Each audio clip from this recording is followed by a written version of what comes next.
नमो अरिहन्तार्णं नमो सिद्धार्णं नमो आयर्यायं नमो वज्झायानं नमो लोये सव्वसाहुणम्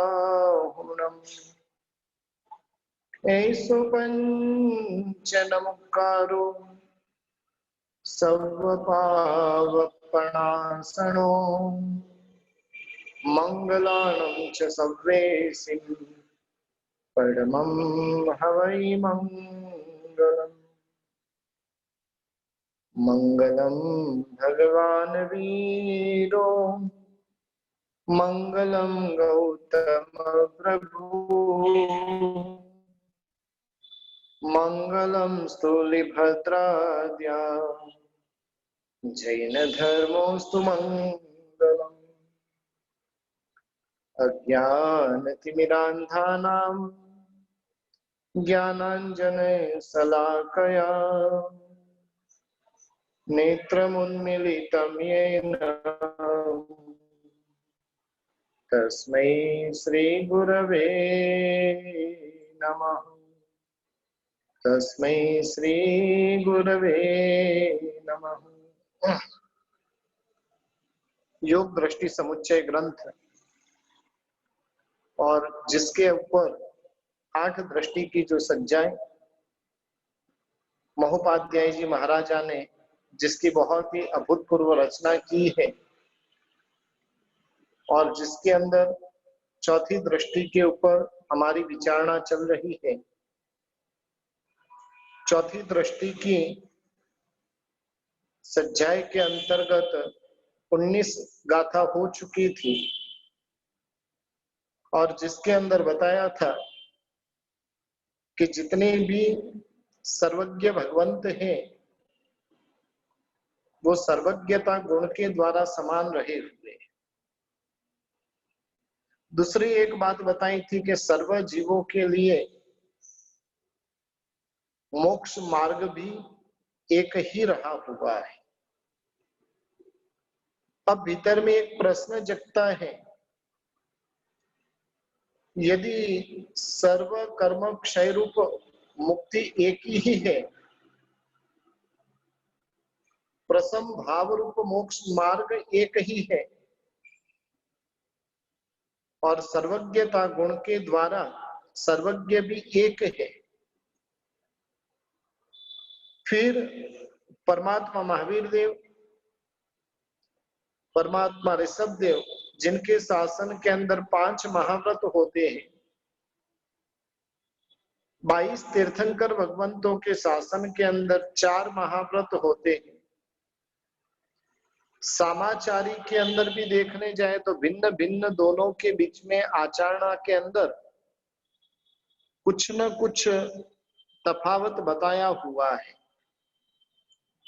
और ऐसी सामाचारी के अंदर भिन्नता क्यों है,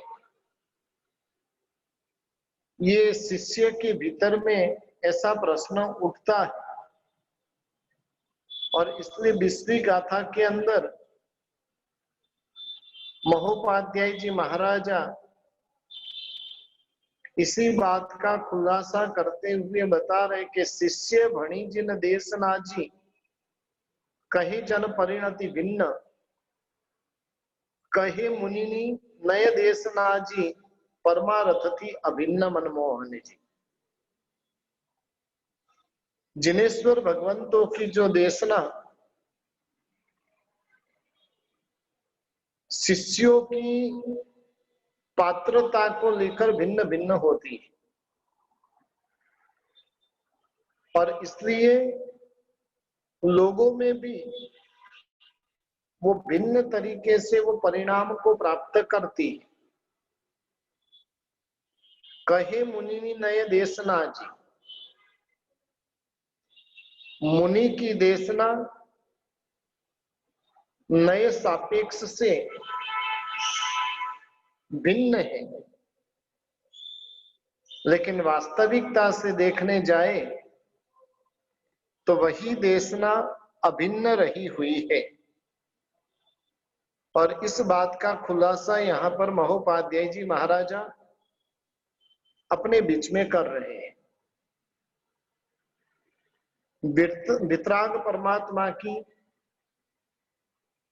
देशना का जो परमार्थ है वो एक ही है, भिन्न भिन्न नहीं है। लेकिन सुनने वाले जो श्रोतागण हैं और उन श्रोतागणों की जो पात्रता जो है,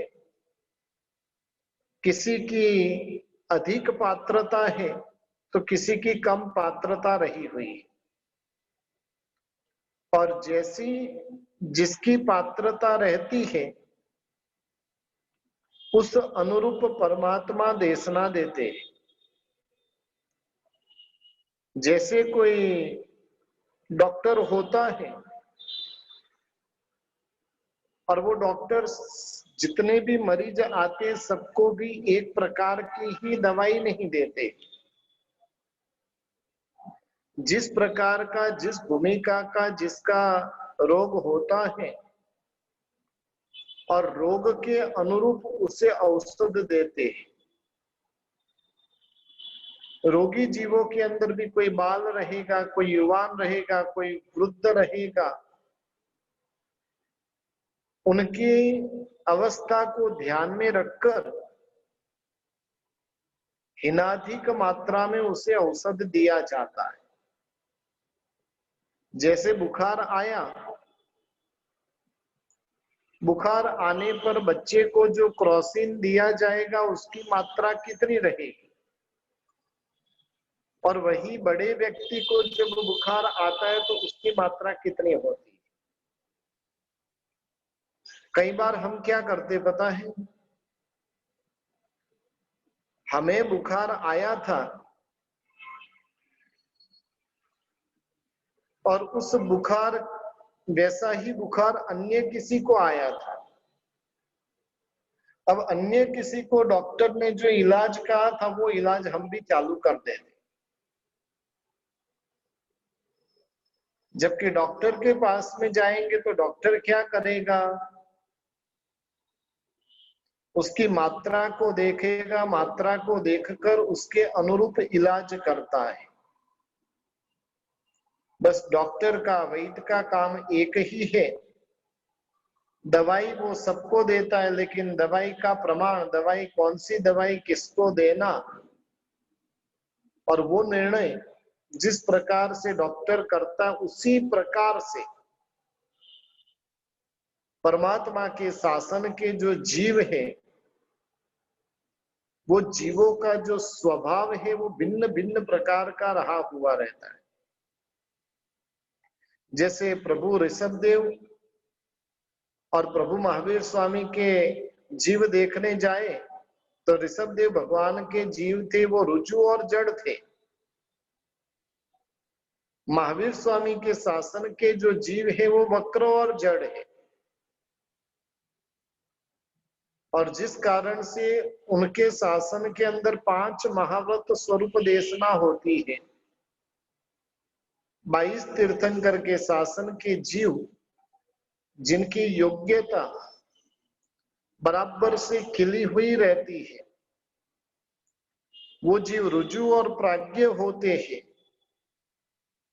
सरलता इतनी है, समझ अवस्था बहुत गजब की होती है, और जिस कारण से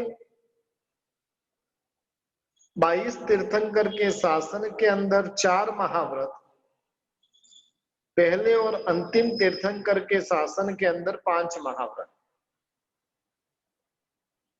जैसे वैद्य वो निर्णय करता है भी इन्हें कितनी मात्रा में कैसी दवाई दी जाए, उसी प्रकार से तीर्थंकर भगवंत भी संसारी जीवों के भाव रोग को, भव रोग को दूर करने के अंदर वो महान वैद्य के समान है। और इसलिए परमात्मा की देशना तो एक ही है, लेकिन फिर भी देशना के अंदर इस प्रकार का फर्क देखने को मिलता है, और उसके अंदर मूलभूत कारण देखने जाए तो श्रोता कैसा है, उस श्रोता के अनुरूप वो बात की जाती है। जिस प्रकार का श्रोता उस प्रकार की बात कहनी होती है। आप कितने भी विद्वान हो, आपको छोटे बच्चों के सामने समझाने के लिए बिठा दिया, और उस समय के अंदर यदि समझ लो कि तत्व की बात करेंगे तो क्या होगा, आपका ज्ञान भी कोई महत्वता नहीं रखेगा। और वहां पर ही जैसे अपने यहां पर बात आती है, वृद्धवादी सूरी और सिद्धसेन दिवाकर सुरीश्वर जी महाराजा की बात आती है कि दोनों जंगल में मिलन हुआ। अब जंगल में दोनों में से विद्वान कौन, और उसकी परीक्षा करने के लिए किसको रखा, एक चरवाहा को, रबाड़ी को रखा।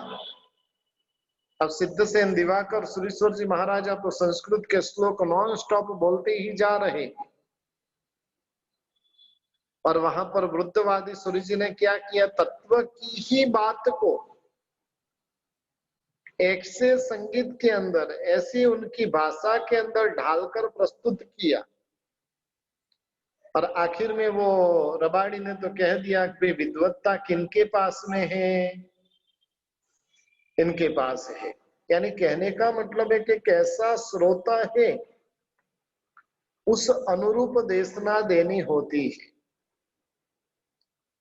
तो यानी इसके अंदर जो भेद देखा जाता है वो भेद वास्तव में भेद नहीं है, लेकिन श्रोताओं की ग्रहण शक्ति जो है वो भिन्न भिन्न प्रकार की है, और उसके लिए उसमें हमें कुछ भिन्नता दिखती है। यानी ज्ञानी भगवंत जो देशना देते हैं वो अनेक प्रकार के नए को ध्यान में रखकर फिर देशना देते हैं। कभी क्रिया नई की प्रधानता रहती है तो कभी ज्ञान नई की, कभी व्यवहार नई की तो कभी निश्चय नई की। अब समझ लो कि कोई वैद्य है और उस वैद्य के पास में, डॉक्टर के पास में जो भी व्यक्ति आए और सबका एक ही समान इलाज करे तो कैसी हालत होगी। बड़े को भी उतना ही डोज, छोटे को भी उतना ही डोज, वृद्ध को भी उतना ही डोज दे दिया जाए तो हालत कैसी होगी। बस उसी प्रकार से तीर्थंकर भगवंतों की देशना जो है वो जीव की किस प्रकार की योग्यता है, उस योग्यता को लेकर व्यवहार के अंदर उसके अंदर कुछ भिन्नता दिखाई देती है, लेकिन निश्चय नहीं के हिसाब से देखने जाए तो जिसमें कोई भी भिन्नता नहीं है। मोक्ष मार्ग एक ही है, सर्वज्ञता सबकी समान है, सर्वज्ञ की देशना भी एक ही स्वरूप में होती है। ठीक है, शब्दों की रचना भिन्न भिन्न हो सकती है, बाकी बाकी सब कुछ एक समान होता है। और उसी बात को महोपाध्याय जी महाराजा 21वीं गाथा के अंदर बता रहे हैं, शब्द भेद झगड़ो किसियो जी परमार्थ जो एक, कहो गंगा कहो सुर नदी जी वस्तु फरे नहीं छेक मनमोहन जी। कितनी सुंदर बात बताई है। जो परमार्थ से वस्तु स्थिति एक ही है तो शब्द भेद का झगड़ा क्या काम का। गंगा कहो या तो सुर नदी जी कहो, दोनों एक ही है। गंगा भी वही है, सुर नदी भी वही है, यानी वस्तु के अंदर कोई फेर नहीं होता है, तो वहां पर कोई झगड़ा करने का कोई मतलब रहता नहीं। जो परमार्थ जो है वो एक ही है, वास्तविकता जो है वो एक ही है, तो नाम भेद को लेकर झगड़ा क्यों करना। परमार्थ यानी क्या? परमार्थ यानी वास्तविकता से उस स्वरूप में रहा हुआ, उसमें कोई भेद नहीं है, उसको परमार्थ बोलते हैं। यानी आखिर में सारभूत स्वरूप में तो वही की वही चीज रही हुई, और महापुरुषों को उस बात का कोई झगड़ा होता नहीं है। अब नाम परिवर्तन हो जाए उससे हमको क्या लेना देना है, वस्तु वही की वही है। कोई व्यक्ति एप्पल को एप्पल कहे, कोई सेब कहे, कोई सफरजन कहे, सब अपनी अपनी भाषा के अंदर कहने दो, हमें क्या दिक्कत है। यानी ज्ञानी भगवंत कह रहे कि मुक्ति एक ही है, उस मुक्ति के नाम भिन्न भिन्न हो सकते हैं। शिव, मयल, मरुव, मणंत, मखय, मब्बाबाह, मपोणरावित्ते, ये सिद्ध के विशेषण है, भिन्न भिन्न हो सकते हैं। कोई उसको सिद्धात्मा कहे, कोई उसे सदाशिव कहे, कोई उसे पर ब्रह्म कहे, भिन्न भिन्न नाम देने दो ना, फर्क क्या पड़ता है। लेकिन उससे वस्तु स्थिति परिवर्तित नहीं होती, वस्तु तो वही की वही रहती है। घड़ा वो घड़ा ही है, कोई उसे मटका कहे, कोई उसे पॉट कहे, कोई उसे घड़ा कहे, आखिर में घड़ा तो घड़ा ही रहा हुआ है। बस उसी प्रकार से मुक्ति मार्ग एक समान ही है, सर्वज्ञता एक समान ही है, उसके अंदर कोई भेद रहा हुआ नहीं है। अपनी बात दिप्रा दृष्टि की चल रही है, 1 से 4 दृष्टि तो मिथ्यात्व ही होती है, चौथी दिप्रा दृष्टि के अंतिम भाग में मिथ्यात्व जो है वो मंद होता है, और 5वीं दृष्टि से सम्यक तो गुण प्रकट होता है। इसलिए चौथी दृष्टि के अंदर वेद्य संवेद्य पद जो है वो दिप्रा दृष्टि में नहीं होता है। सूक्ष्म बोध जो होना चाहिए वो यहां पर नहीं है, लेकिन फिर भी कुछ विशिष्ट भूमिका यहां पर प्राप्त हुई है। दिप्रा दृष्टि के अंदर सम्यक्त्व आदि गुण नहीं है, लेकिन फिर भी उसकी पूर्व भूमिका बराबर से तैयार हो चुकी है। परमात्मा को इस सच्चे देव निर्ग्रंथ महाव्रत धारी को ही गुरु, संसार से तिराए उसे ही धर्म, और उस प्रकार का यथार्थ ज्ञान उसे हो चुका है। कुदेव, कुगुरु, कुधर्म को मानने की बात इस दृष्टि के अंदर नहीं होती। सुदेव, सुगुरु, सुधर्म को मानने जैसा ही है,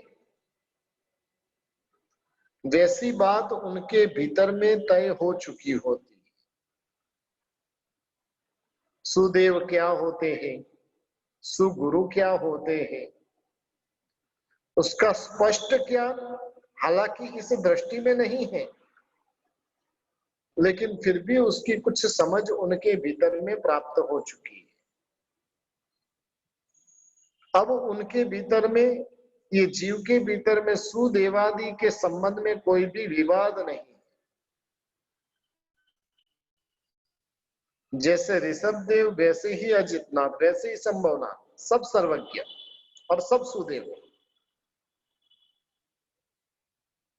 अन्य धर्म के जो है बुद्ध, कपिल आदि सब असर्वज्ञ है। सर्वज्ञता क्या होती है, असर्वज्ञता क्या होती है, और उसका दृष्टिकोण यहाँ पर तैयार, उसकी भूमिका तैयार हो चुकी है यहाँ पर। यानी कहने का मतलब है कि इस अवस्था में जो जीव रहा हुआ है वो परमार्थ से उसे जो प्राप्त करना है वो चीज प्राप्ति के निकट में वो यहाँ पर पहुंच चुका है। 22वीं गाथा में भी बहुत सुंदर बात बता है कि धर्म क्षमा पण मिटे जी, धर्म संन्यास तो झगड़ा जोटा तणो जी, मुनि ने कवन अभ्यास रे मनमोहन जी। धर्म संन्यास, धर्म संन्यास योग जब प्रकट होता है तब क्षमा नम्रता आदि क्षयोपस्मिक भाव के जो धर्म है वो भी दूर हो जाते हैं। एक क्षयोपस्मिक भाव के धर्म है तो एक क्षयिक भाव के धर्म है। यानी इस प्रकार से क्षमा नम्रता आदि गुण जो है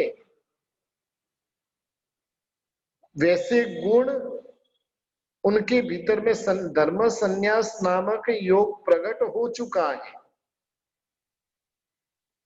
और वैसे समय के अंदर धर्म ये जो इस प्रकार के जो क्षमा नम्रता आदि जो गुण क्षयोपस्मिक भाव के वो भी टल चुके हैं। और वैसे समय के अंदर तो झगड़ा झोटा तनो जी। अब यहाँ पर फिर झगड़ा शब्दों को लेकर क्या झगड़ा होगा। मुनि ने कवण अभ्यास, यानी मुनि को जब इस प्रकार का शास्त्रों का ज्ञान अर्जन करते करते अनुभूति इस प्रकार की हो चुकी है और तब उसके भीतर में ऐसा किसी भी प्रकार का द्वेष आदि रहता नहीं है। महापुरुषों ने कुतर्क और दूसरे नंबर के अंदर कदाग्रह, इन दोनों का त्याग करने की बात बताई। हमारे भीतर में देखने जाए तो कुतर्क बहुत पड़ा हुआ है, जानकारी कुछ भी नहीं है लेकिन फिर भी कदाग्रह पूरी दुनिया का भरा हुआ है। नॉलेज कितना है, एक है ना कहावत है ना कि घड़ा जब अधूरा रहे तो वो छलकता है, अधूरा घड़ा जब रहता है तो वो क्या होता है, बारंबार छलकता रहता है। लेकिन घड़ा जब पूरा भर जाता है फिर वो स्थिर हो जाता है।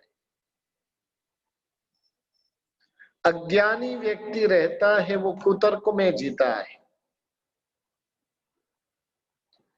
अज्ञानी व्यक्ति रहता है वो कदाग्रह में जीता है। और इसलिए महोपाध्याय जी महाराजा यहाँ पर बहुत सुंदर बात बता रहे हैं। चारित्र मोहनीय कर्म के क्षयोपशम से प्राप्त करने योग्य और अत्यंत ही पुरुषार्थ से प्राप्त किए हुए क्षयोपस्मिक भाव के क्षमा मृदुता सरलता संतोष आदि जो गुण होते हैं वो जब जीव क्षपक श्रेणी को प्राप्त कर लेता है तब वो जीव क्या करता है तो कि ये सारे के सारे गुणों का भी त्याग कर देता है। क्षयोपस्मिक भाव के जो गुण होते हैं वो सामान्य है, क्षयिक भाव के जो गुण है वो बहुत ही विशेष रहे हुए।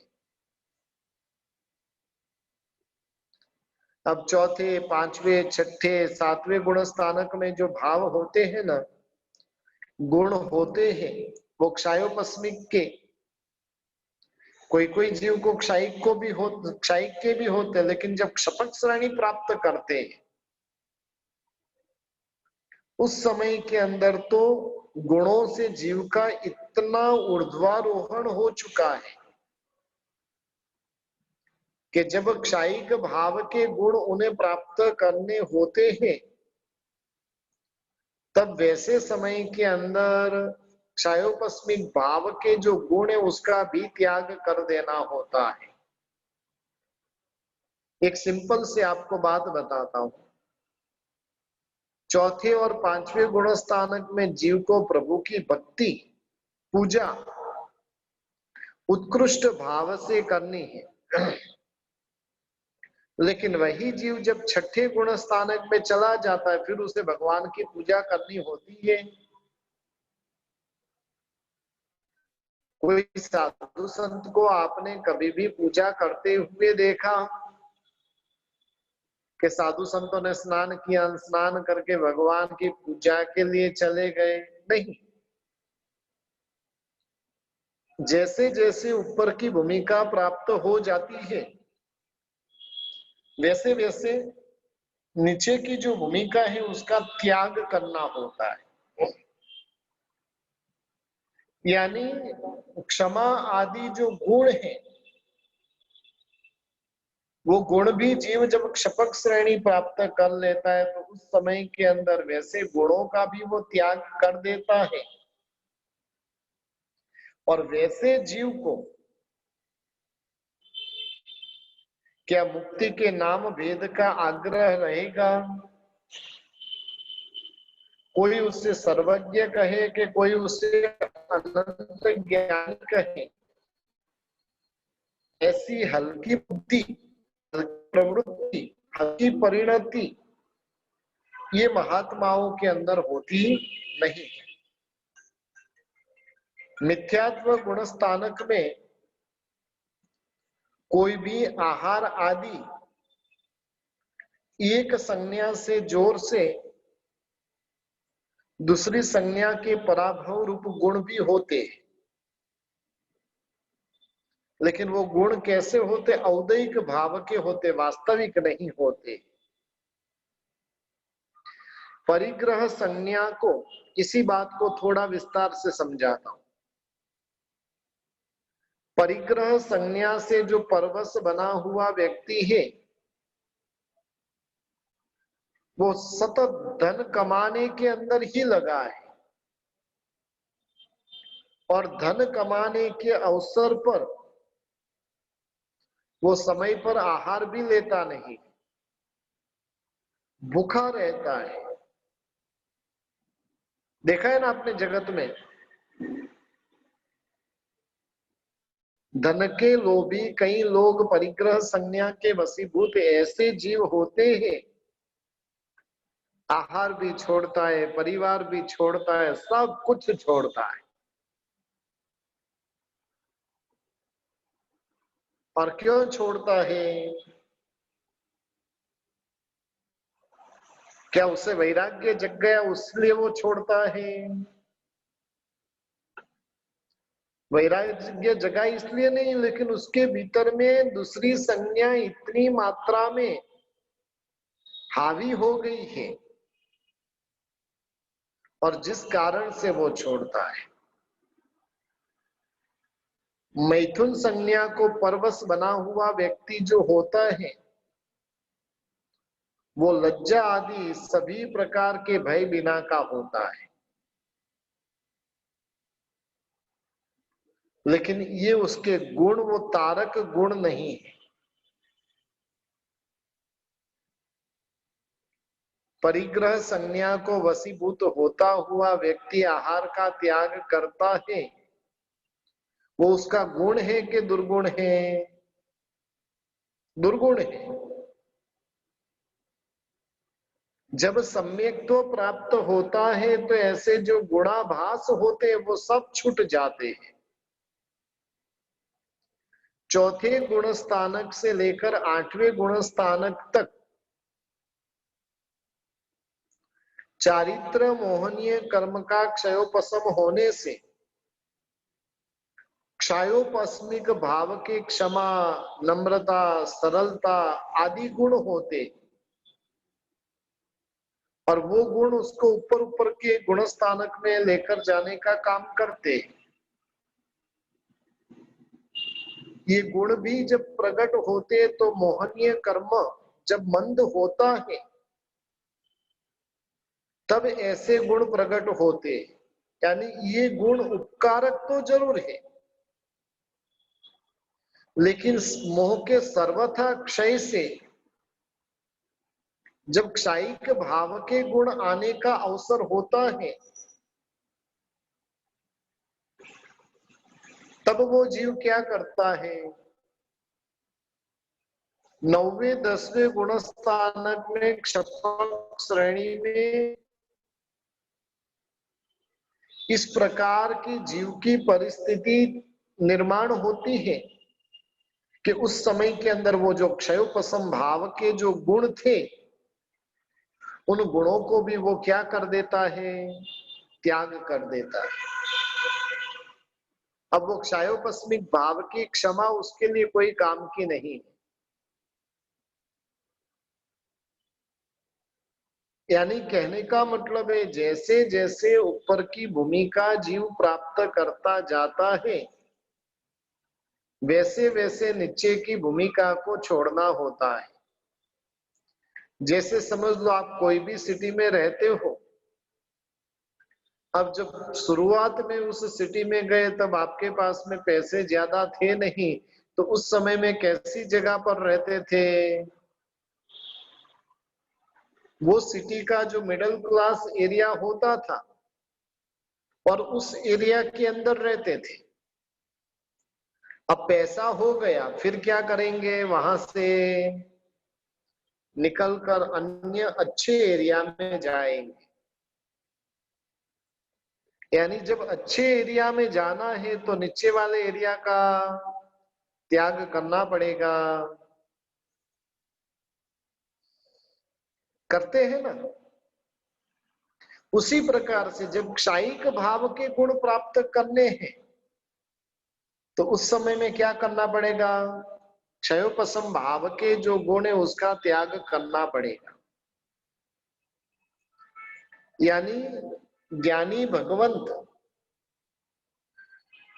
हालांकि क्षयोपशम भाव के गुण भी बहुत ही महत्वपूर्ण रहे हुए, लेकिन जब क्षयिक भाव के गुण प्रकट होते हैं उस समय के अंदर सहज से क्षयोपशम भाव के गुण वगैरह छूट जाते हैं। अब किसी भी प्रकार का कुतर्क, किसी भी प्रकार का कदाग्रह उन जीवों को रहता नहीं है कि नहीं इसे मैं क्यों छोड़ू, इसको तो मैं नहीं छोड़ूंगा, मुझे तो ये भी चाहिए वो भी चाहिए। अरे भाई दोनों कैसे रह सकते हैं। क्षमा गुण जो है वो क्षयोपशम भाव के, और वही क्षमा गुण क्षयिक भाव का। क्षयोपशम भाव के अंदर जो दबा हुआ कर्म कब उदय में आ जाएगा पता नहीं चलेगा, वो क्षमा गुण कब क्रोध का स्वरूप धारण कर लेंगे पता नहीं चलेगा। लेकिन क्षयिक भाव के जो गुण होते हैं वहां पर तो एक बार खत्म हो गया फिर अनंत काल तक वो आना नहीं, फिर वो जीव को क्रोध आएगा ही नहीं।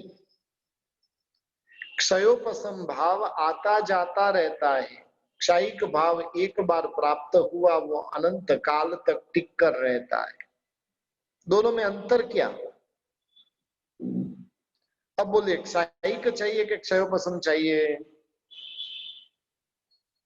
और क्षयिक प्राप्त होता हो तो क्षयोपशम छोड़ने की तैयारी ना। जो पूजा करते परमात्मा की, उनसे मेरा प्रश्न है कि प्रभु की पूजा क्यों करते हो? लगभग लगभग हमारे भीतर में तो मलिन भाव प्रकट हुए हुए हैं। मुझे संसार में सुखी बनना है, मुझे धन दौलत की प्राप्ति करनी है, मुझे परिवार को बढ़ाना है, मुझे अच्छा रूप, अच्छा बल, ये सब कुछ चाहिए और उसके लिए क्या करना है? प्रभु की पूजा करनी है। शास्त्रकार भगवंतों ने प्रभु की पूजा क्यों करना? प्रभु आपकी पूजा के माध्यम से मेरे चारित्र मोहनीय कर्म का क्षयोपशम हो, और जिसके माध्यम से मैं क्या करूं तो कि चारित्र जीवन की प्राप्ति करूं, इसलिए मुझे पूजा करनी है।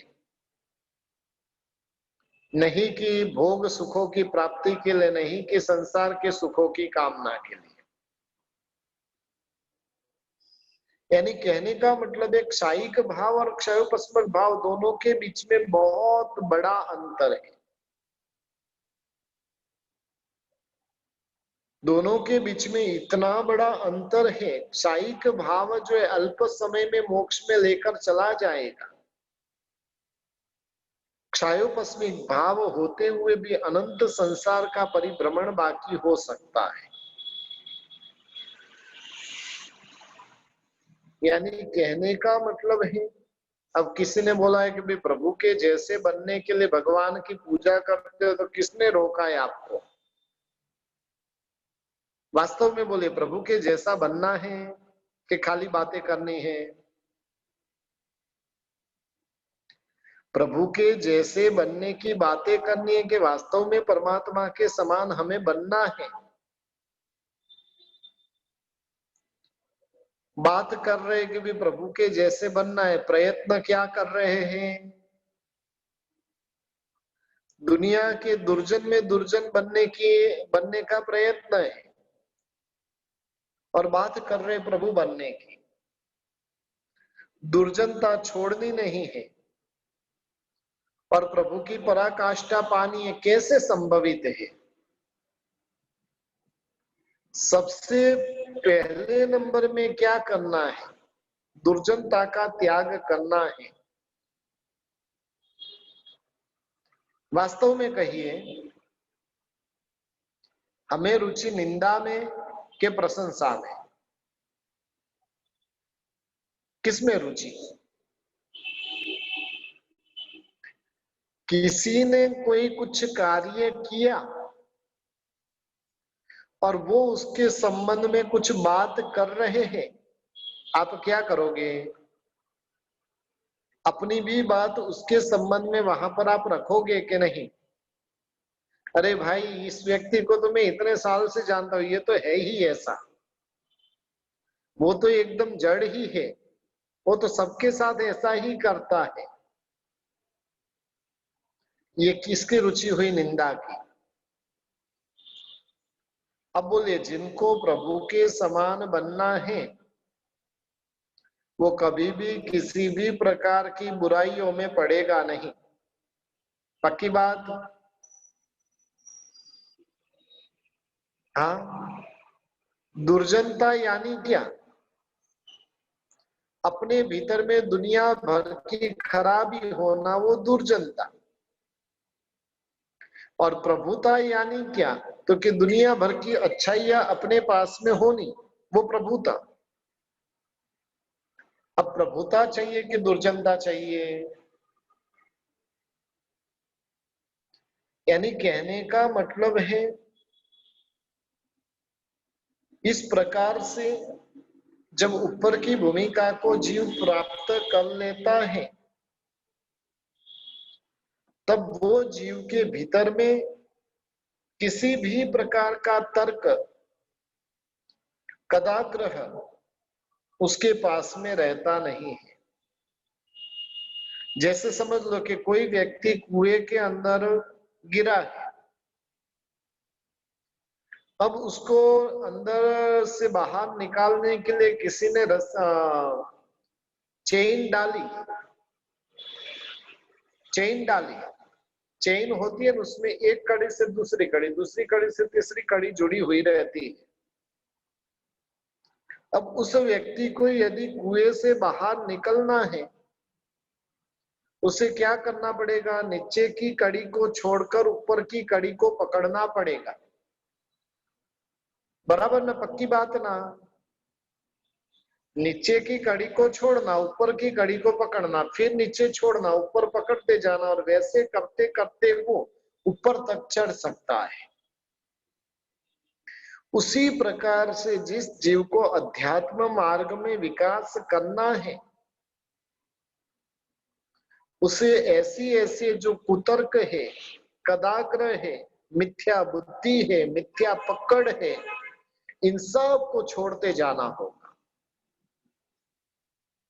और जब वो छोड़ता जाता है, तब उसके भीतर में अब इस प्रकार की किसी भी प्रकार की परिस्थिति उसके भीतर में होती नहीं। यानी जितनी भी नीचे की भूमिका की बातें थी, वो सारी की सारी अपने आप छूटती जाती है। यानी कहने का मतलब है, जब उसका कदाग्र छूट गया, जब उसका तर्क छूट गया, तब वो जीव क्या करेगा? तो कि प्रसम भाव के अंदर मस्त बनेगा। उसको शब्दों का संघर्ष नहीं रहेगा, उसको तो परिणति से लेना देना है। किसी को जो कहना है वो कहे, कोई प्रभु कहे, कोई शंकर कहे, कोई बुद्ध कहे, कोई हरिहर कहे, जो कहना है करो, कहो, लेकिन मुझे तो क्या करना है? मेरी आत्मा के भीतर में प्रसन्न भाव को प्रकट करना है। और ये प्रकट करने की भूमिका यहाँ पर जीव की तैयार हो चुकी होती है। ये जो चौथी दृष्टि है, चौथी दृष्टि के अंदर जीव के अंदर ऐसी ऐसी योग्यता प्रकट होने की तैयारी हो चुकी है। और इसलिए 23वीं गाथा के अंदर महोपाध्याय जी महाराजा बता रहे, अभिनिवेश सगलो त्यजी जी चार लही जेने दृष्टि ते ले से हवे 5 में जी सुयस अमृत घन वृष्टि मनमोहन जी। जिन्होंने प्रथम की 4 दृष्टि प्राप्त कर ली, वो जीव क्या करेगा? अब अभिनिवेश सगलो त्यजी जी, उसके मन के अंदर जितने जितने कदाग्रह थे, आग्रह थे। अभिनिवेश का मतलब होता है आग्रह, गलत आग्रह, उसको छोड़ेगा और छोड़कर वो 5वीं दृष्टि की प्राप्ति करेगा। जो दृष्टि कैसी है? तो कि सुयस अमृत घन वृष्टि। सुयस यानी अच्छे प्रकार का यश देने में, अमृत घन, अमृत को देने में जो वृष्टि यानी मेघ के समान है, मेघ की वर्षा के समान है। और इस प्रकार की 5वीं दृष्टि यहां से जीव प्राप्त करेगा। मिथ्यात्व की अतिशय मंदता होने से ये जीव चौथी दिप्रा दृष्टि पूर्ण कर कर 5वीं कौन सी दृष्टि है? 5वीं दृष्टि कौन सी? स्थिरा दृष्टि, स्थिरा, और जिसमें प्रवेश करने की वो तैयारी करेगा। अनादि काल से जीव ओघ दृष्टि में था। ओघ दृष्टि 4 में से कौन सी दृष्टि में आती है?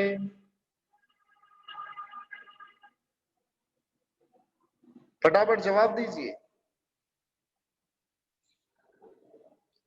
ओघ दृष्टि 4 में से कौन सी दृष्टि में आती है?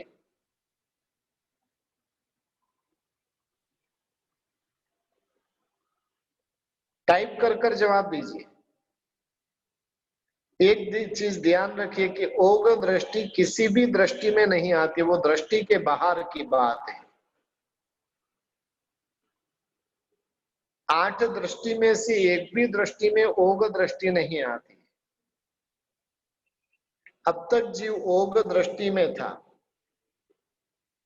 वहां से जीव चर्मावर्त में आया। जो भवाभिनंदीपणे की जो उसकी दृष्टि थी,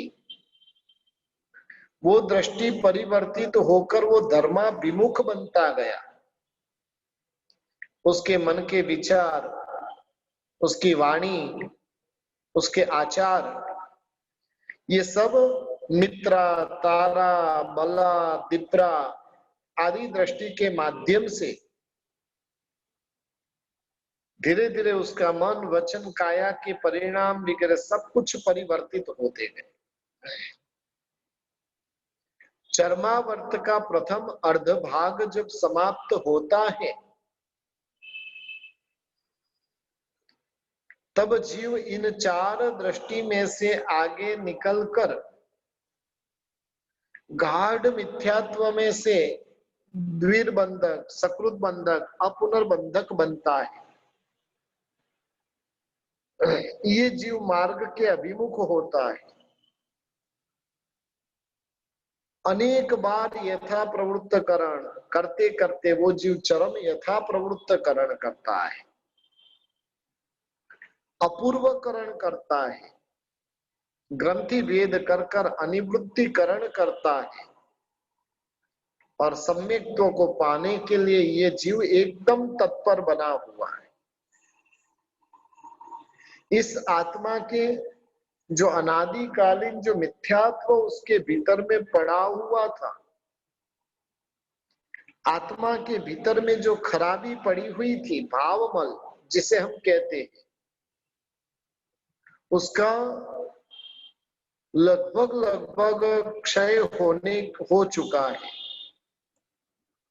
उसके भीतर में यथार्थ तत्वों की रुचि आदि प्रकट हो चुकी है, कुतर्क दूर हो चुके हैं।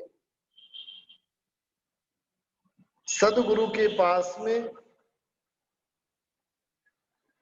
जाकर उसके भीतर में नम्रता आदि गुण प्रकट हो चुके हैं। जिसके भीतर में जिज्ञासा वृत्ति है, देव गुरु धर्म के प्रति की पूज्य बुद्धि है, और ऐसे ऐसे अनेक गुणों की जो प्राप्ति करने वाला ये जीव बन चुका है। एक चीज ध्यान रखिए कि जब भीतर में से अभिनिवेश चला गया और वो जाने के साथ में बहुत सारी जीव की खराबी तो वहां से उसके भीतर में से निकल जाती। हमारा संसार का परिभ्रमण हमारे अभिनिवेश के कारण है, हमारे कदाग्रह के कारण है। जीव को संसार परिभ्रमण की जड़ बराबर से समझ में आ चुकी है। मित्रा, तारा, बला, दिप्रा आदि जो 4 दृष्टियों की भूमिका ये जीव ने पसार कर चुका ये जीव। अब 5वीं दृष्टि प्राप्त करने की तैयारी है, जहां पर कौन सा गुण प्रकट होगा, तो कि सम्यक तो गुण प्रकट होगा। और वो सम्यक तो गुण कैसा है, तो कि अमृत के समान, सकल यश के समान, ऐसा जो सम्यक्त्व गुण है, उस गुण को जीव क्या करेगा, अभी आगे जाकर प्राप्त करेगा। और इस प्रकार से 4 दृष्टि की हमने बातें की। चारों 4 जो दृष्टि होती है वो मिथ्यात्व गुण स्थानक पर होती है। मित्रा दृष्टि कहो, तारा दृष्टि कहो, बला दृष्टि कहो, दिप्रा दृष्टि कहो। ये चारों चार दृष्टि मिथ्यात्व गुण स्थानक पर होती है। प्लेटफॉर्म तैयार करने की भूमिका यानी ये चार दृष्टि। पहली दृष्टि से जीव ने अपना उत्थान प्रारंभ किया, दूसरी तीसरी चौथी दृष्टि में धीरे धीरे धीरे धीरे जीव आगे बढ़ता गया। अब जीव जिसका संसार अर्ध पुद्गल परावर्त से अधिक बाकी नहीं है और वैसा जीव है, वो पांचवी दृष्टि के अंदर अब किस प्रकार के गुण की प्राप्ति करता है, वो सारी बातें हम पांचवी दृष्टि के अंदर यानी स्थिरा दृष्टि के अंदर देखेंगे। स्थिरा दृष्टि कैसी अभूतपूर्व दृष्टि है, जिसके ज्ञानी भगवंतों ने इतनी गजब की प्रशंसा की है। और ऐसे स्थिरा दृष्टि के ऊपर हम परसों से स्थिरा दृष्टि के ऊपर विवेचना करेंगे। आज यहाँ पर ही रुकते हैं। अब जिनको